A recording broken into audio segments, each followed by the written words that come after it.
Hi cuties, my name is Hanako Kozumi and this is the channel Nerdy Nekoma. Everything here is about Haikyuu chat stories and fanfic. Thanks for joining us today. If you like this video, please consider subscribing and leaving a like.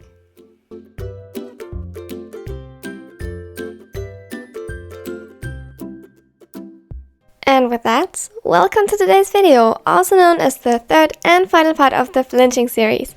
This one, as you know, follows directly after the Pretend to Get Made Up series. And don't worry, the storyline does not end here.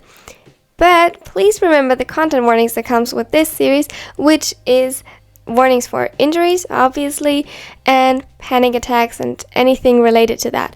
If you know that you don't handle that well, please consider twice if you want to watch this video. If you don't, that's completely fine. But if you do want to watch it, I hope you enjoy it. And now, let's go. The ride home from the hospital was eerily quiet, especially considering that Bokuto was the one driving. It was almost like the time Suga drove him home after the attack, with the difference that back then Kenma craved the silence, but now it made him nervous. Bokuto was never this quiet. Ko? He turned towards Kenma and immediately his eyes softened and he reached over to caress the back of his hand before focusing on the road again. What is it, kitten? Kenma lowered his head and observed Bokuto's fingers lingering on his hand. He wasn't good at this. Why? He turned his hand around and intertwined the fingers. He pulled the ace's hand closer and started tracing the veins and lines with the fingers of his left hand. Kenma, what is it? Are you mad at me? Bokuto's eyes widened as he heard the youngest breath hitch and the broken edge to his voice. Of course not, kitten. Why would you think that? Kenma stubbornly refused to make eye contact so that Bokuto didn't see the tears before he felt them as they fell down on their intertwined hands. Kenma? You're so quiet. Why? His voice broke and he failed to force out any more words. Kenma, hey. Shh. It's alright. I'm not mad at you, more at myself. He sighed, and a small yet sad smile tugged at the corners of his lips. I wish I could have protected you so badly. I know it's unreasonable, but I can't help it, you know? He pulled into the driveway but made no attempts to let go of Kenma's hand and leave the car. Whenever I see how much you're hurting, I get so mad and frustrated, but never at you, Ken, I promise. And I'm glad that you don't hide your pain anymore. That could have been really dangerous. But now you're hurting too. He turned to Kenma, who glanced at him from between the blonde strands of hair before looking back down. I am. The blonde's breath hitched at the words and his hands clenched tightly around Bokuto's. I am hurting because I love you so much. You mean the world to me, and seeing my world hurt, of course, will hurt me as well.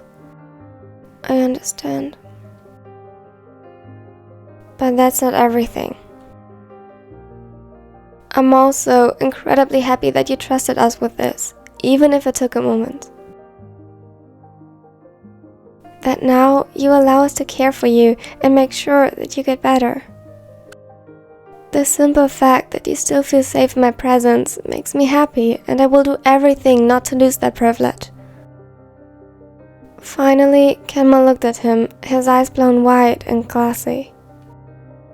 He saw Bokuto smile, a real one this time, even though it wasn't as bright as usual. So please, continue to trust me. I promise I'll do my best to keep you safe this time. The tears that followed weren't from fear or pain. They derived from relief and an overwhelming amount of gratefulness towards the older.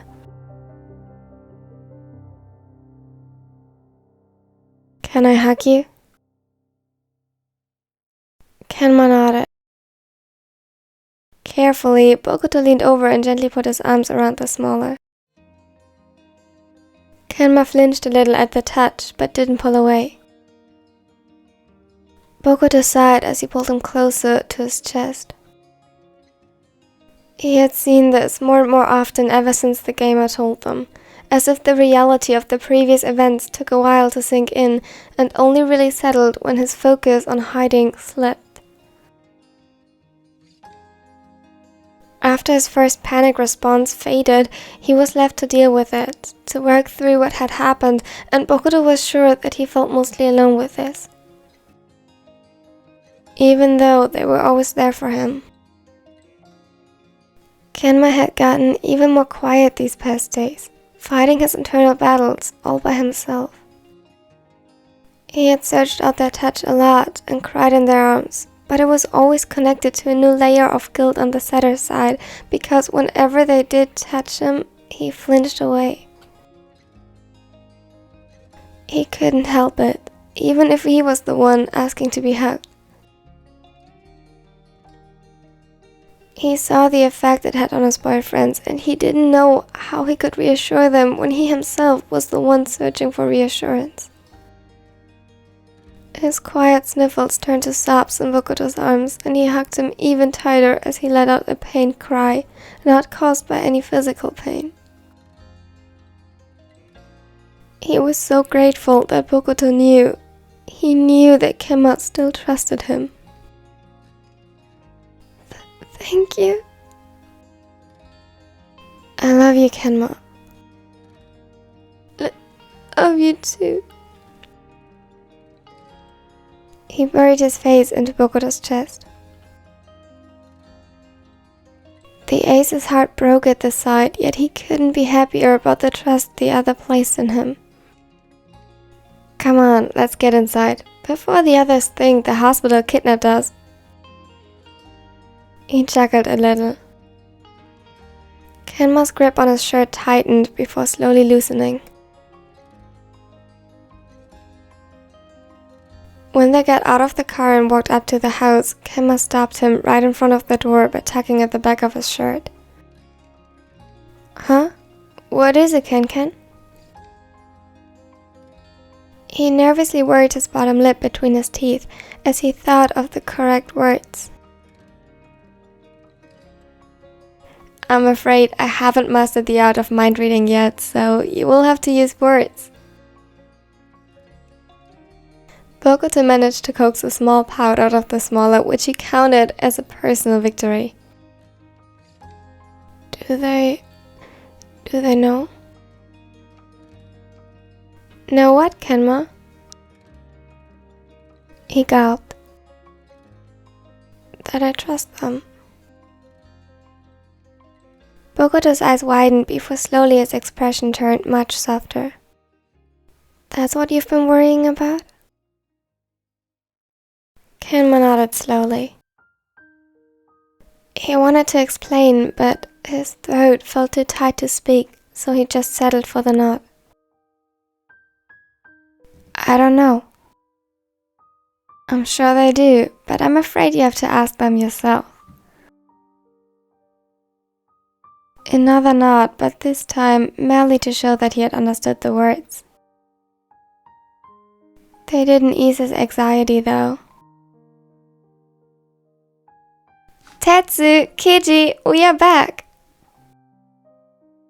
The shouting turned out to be completely unnecessary since Kuro and Akashi were practically waiting by the door. And?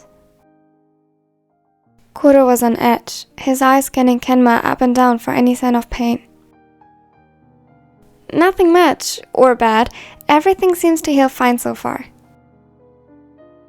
Immediately, the tension in the room eased, and a huge weight seemed to have been lifted from Kuro's and Keiji's shoulders.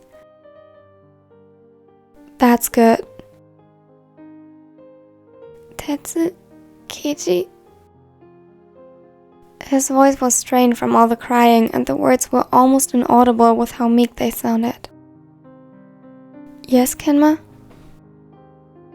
What is it? Are you in pain? Akashi gently placed a hand in Kuro's to ground him before he could panic again. Kenma hesitated, but Bokuto gave him an encouraging smile. Do you know that I trust you? It was silent for a moment. What? Kenma couldn't bring himself to repeat the question and just resumed fidgeting with his fingers and half hiding behind Bokuto to cope with his anxiety. Kenma, of course we know that you trust us. His head perked up. Even after everything, you ask for our hugs and cuddles and for us to take care of you. You don't just let us do those things, you seek them out. That is trust, right? Kuro nodded before looking down grimly. I'm sorry, the day after you got hurt, I said that you wouldn't trust me because I thought you were keeping something from me. I was. Yeah, but this is something different. I failed to see that the reason behind it wasn't a lack of trust, you were simply still panicking. Still in survival mode and still not thinking clearly, even though still very clever. That's just who you are. He smiled sadly.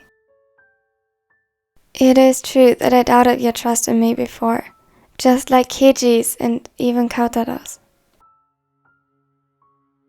But the problem in that case isn't you.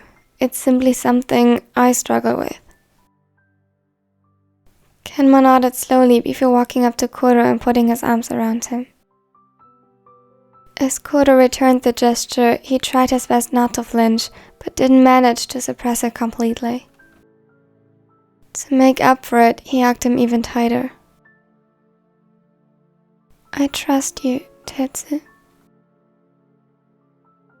I know, kitten.